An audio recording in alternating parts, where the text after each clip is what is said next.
Bismillahirrahmanirrahim. Welcome to my YouTube channel. Today in this video lecture, we will try to understand interactions in ecosystems like competition, predation, symbiosis, and various types of symbiosis like parasitism, commensalism, and mutualism. किसी भी ecosystem के अंदर living organisms आपस में interact कर रहे होते हैं। बहुत सारे लिविंग ऑर्गेनिज्म जो एक दूसरे के साथ रह रहे होते हैं वो एक दूसरे के साथ इंटरेक्शंस कर रहे होते हैं। अब जो इंटरेक्शंस है उनको हमने क्लासिफाई किया है टू टाइप्स में, intraspecific interactions and interspecific interactions. What is intraspecific interaction? The interactions between members of same species. अगर एक ही स्पीशी के मेंबर्स के बीच में अगर इंटरेक्शन होती है उसको हम कहते हैं intraspecific. And if this interaction is between members of different species के बीच में अगर ये इंटरेक्शन हो तो हम इसको कहते हैं interspecific interactions. Some of the important interactions among living organisms in ecosystem are given as competition, predation. What is competition?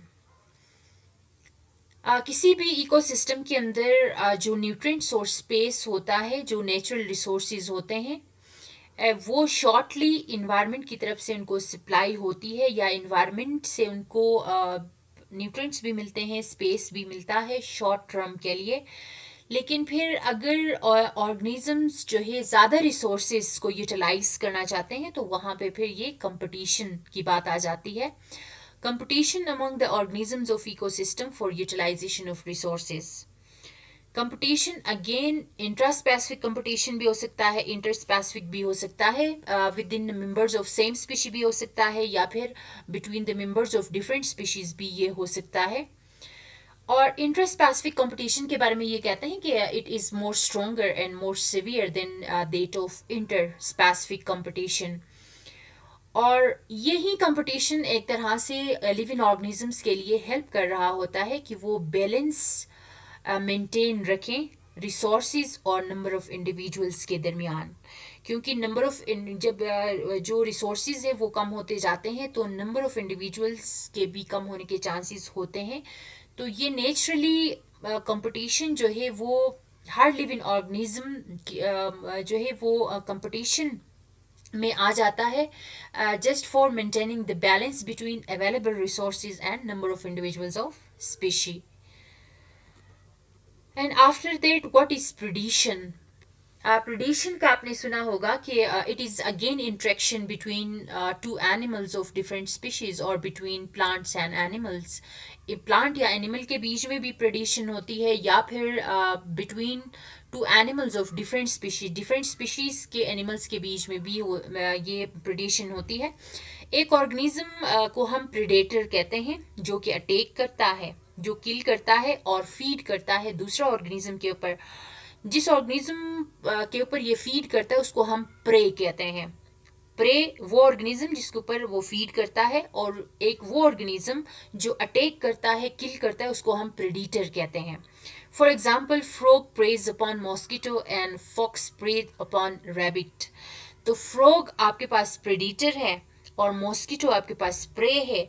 Fox is predator and again you have rabbit, rabbit is pray.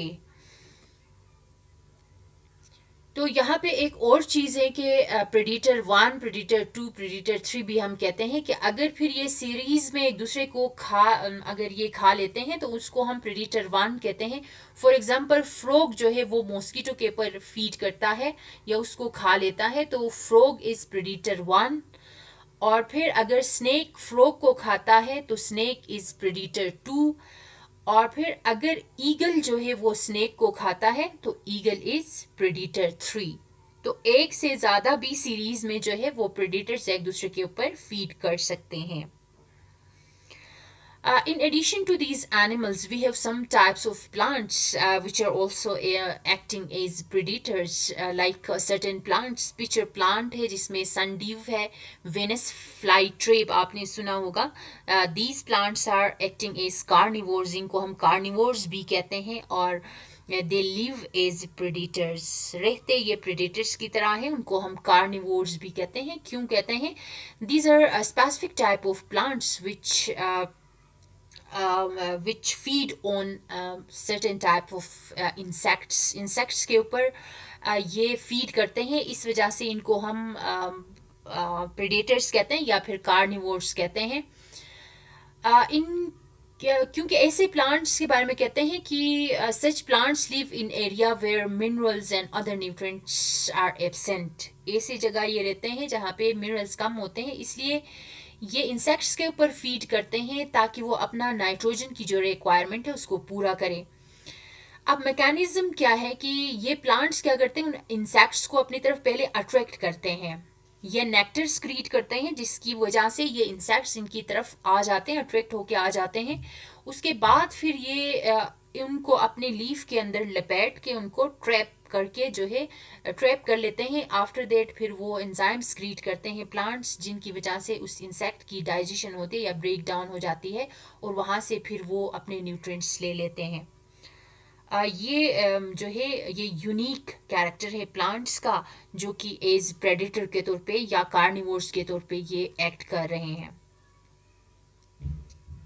These are some type of predators. Frog preys upon insect, snake preys upon frog, और fox preys upon rabbit, lion preys upon zebra. यहाँ पे आपको नजर आ रहा है. These are the Venus flytrap and sundew. This is pitcher plant. यहाँ पे एक लंबा सेक लाइक स्ट्रक्चर होता है इसके पास. जब ये इंसेक्ट इसके करीब आ जाता है तो ये इसके अंदर जब ये अट्रैक्ट होके आ जाता है तो एक तो कलर की वजह से इनकी इंसेक्ट्स की अट्रैक्शन होती है, और दूसरा जो है ये नेक्टर स्क्रीट करते हैं. उस वजह से आके जो है यहाँ पे जब ये बैठ जाता है और इंसेक्ट इसके अंदर चला जाता है और इसका ढक्कन ऐसे बंद हो जाता है. आफ्टर दैट ये फिर एंजाइम स्क्रीट करके इसको ब्रेक डाउन करता है. और इसमें भी इस तरह की इसकी स्ट्रक्चर होती है. जब इसके नीचे कोई इंसेक्ट आ जाता है तो ये ऐसे फोल्ड हो जाता है. यहाँ पे भी वेनस फ्लाई ट्रेप में भी इस तरह की स्ट्रक्चर होती है. जब दरमियान में इंसेक्ट आ जाता है तो ये दोनों पार्ट्स एक दूसरे के साथ क्लोज हो जाते हैं और ये बंद हो जाता है, और फिर इंसेक्ट यहाँ पे ट्रेप हो जाता है. और फिर आफ्टर दैट एंजाइम्स ये स्क्रीट करता है प्लांट. जब ये प्लांट एंजाइम स्क्रीट करेगा तो वो एंजाइम्स क्या करेंगे, इस इंसेक्ट को ब्रेक डाउन करेंगे और यहाँ से इनको न्यूट्रिएंट्स मिलते हैं. And after that symbiosis. It is a relationship between members of different species in which they live together for longer or shorter period of time. ये एक ऐसा रिलेशनशिप है जिसमें दो डिफरेंट स्पीशीज होते हैं. एक प्लांट, एक इंसेक्ट भी हो सकता है, एक प्लांट एक बैक्टीरिया या फंजाई भी हो सकता है.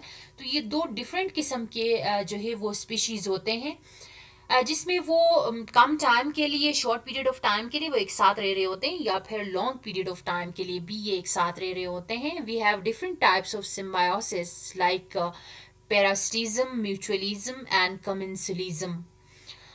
जो पैरास्टिज्म है, we have three types: parasitism, mutualism and commensalism. What is parasitism? Parasitism is a symbiotic relationship. क्योंकि ये symbiosis का टाइप है तो symbiotic relationship है parasitism में, जिसमें एक small partner होता है जिसको हम parasite कहते हैं. ये अपना फूड और शेल्टर एक दूसरा लार्ज पार्टनर से ऑब्टेन करता है जिसको हम होस्ट कहते हैं. And it also in turn harm it. तो इसको ये नुकसान पहुंचाता है. एक छोटा ऑर्गेनिज्म होता है जिसको हम पैरासाइट कहते हैं. वो अपना फूड एंड शेल्टर एक लार्ज ऑर्गेनिज्म या लार्ज पार्टनर के पास रह के वहाँ से ले लेता है जिसको हम होस्ट कहते हैं, और ये वहाँ पे अगेन नुकसान पहुंचाता है. अब एक चीज़ है टेम्परेरी पैरासिटिज्म. टेम्परेरी पैरासिटिज्म ऐसा पैरासाइट है जो कि अपना most of his life cycle ये इंडिपेंडेंट रहता है. और इंडिपेंडेंट रहता है मीन्स कि फ्री लिविंग रहता है, और सिर्फ अपने लाइफ का छोटा सा टाइम जो है ये एज ए पैरासाइट एक्ट करता है. बाकी फ्री लिविंग होता है कम टाइम के लिए, छोटा सा पीरियड ऑफ टाइम के लिए ये एज ए पैरासाइट एक्ट करता है. इसको हम कहते हैं टेम्परेरी पैरासिटिज्म, जिसमें लीच है, बेड बग है और मॉस्किटो एग्जाम्पल्स हैं हमारे पास.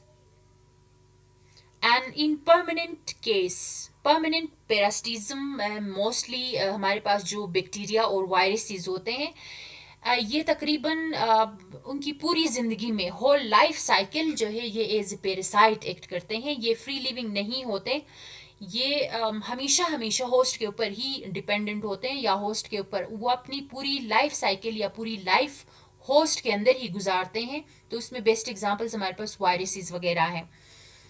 We have more types like ectoparasites and एंडोपेरासाइट्स।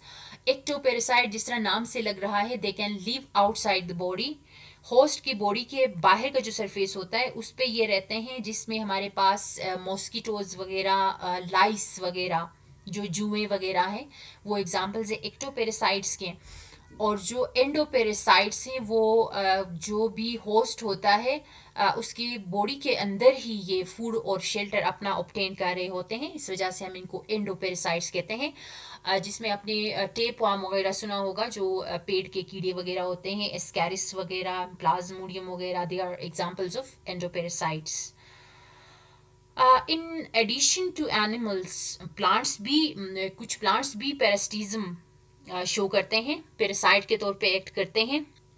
Cuscuta जो है जो कि लार्ज प्लांट के ऊपर रहता है, इस डायग्राम में आपको नजर आ रहा है। These parasitic plants grow special types of, they have special types of roots, जिनकी मदद से जो कि होस्ट बॉडी के अंदर वो एम्बेडेड होते हैं, वो रूट्स जहाँ से वो अपने न्यूट्रिएंट्स वगैरह जो है वो सक करते हैं।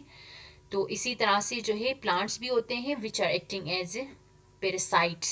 तो प्लांट भी पेरासाइट्स होते हैं। वी हैव एक्टोपेरासाइट्स जो कि ऑलरेडी हमने डिस्कस किया, which live outside of body on surface of host body, mostly lice वगैरह एग्जांपल्स हैं। एंडोपेरासाइट्स में हमारे पास जो हमारे बॉडी के अंदर रहते हैं या लिविंग ऑर्गेनिजम्स के बॉडी के अंदर रहते हैं, जहाँ से वो फूड और शेल्टर ऑब्टेन करते हैं। एंड एग्जांपल्स जो है वायरसेस, बैक्टीरिया, एंटमेबा, प्लाज्मोडियम वगैरह है। These are the endoparasites and some ectoparasites. What is mutualism? It is the type of interaction or symbiotic interaction in which both partners get benefit and neither is harmed. दोनों को फायदा होता है। इसमें दो different जो स्पीशी के members हैं वो एक साथ रह रहे होते हैं, क्योंकि सिम्बायोटिक रिलेशनशिप है। सिम्बायोसिस में दो डिफरेंट स्पीशीज एक साथ रहते हैं, तो जिनमें दोनों को फायदा होता है, किसी एक को भी नुकसान नहीं होता। This is example of this is a mutualism. And example of mutualism, आपने वुड टर्माइट का आपने सुना होगा कि जो वुड खाता है, टर्माइट्स ये कीड़े होते हैं जो वुड खाते हैं। अब जो वुड खाने के बाद जो है they are unable to digest the wood, उनके अंदर डाइजेस्ट करने की एबिलिटी नहीं होती है। तो अब जो टर्माइट्स है उनका जो इंटेस्टाइन है उसमें कुछ प्रोटोजोआ पाए जाते हैं। ये प्रोटोजोआ क्या करते हैं कि ये सेलुलेज एंजाइम स्क्रीट करते हैं। ये सेलुलेज एंजाइम हेल्प करता है वुड को डाइजेस्ट करने में, या वुड का जो सेलुलोज है वो सेलुलेज एंजाइम डाइजेस्ट करता है।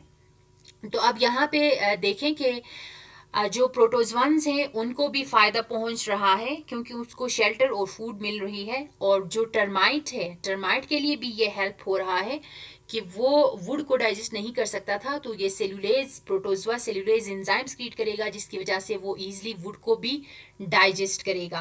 Another best example is nitrogen fixing bacteria, rhizobium bacteria, जो कि लेग्यूमिनस प्लांट्स के अंदर हमने बात की प्रीवियसली कि उनके रूट्स के अंदर जो लेग्यूमिनस प्लांट्स के रूट्स के अंदर ये नाइट्रोजन फिक्सिंग बैक्टीरिया होते हैं, जो एटमॉस्फेयर से गैशियस नाइट्रोजन को लेकर आते हैं और उसको फिक्स करके नाइट्रेट में कन्वर्ट कर देते हैं। तो ये नाइट्रेट्स फिर प्लांट्स के लिए हेल्पफुल होते हैं as a source of nitrogen. वो अपना प्रोटीन बनाने के लिए उन नाइट्रेट्स को एब्जॉर्ब करेंगे।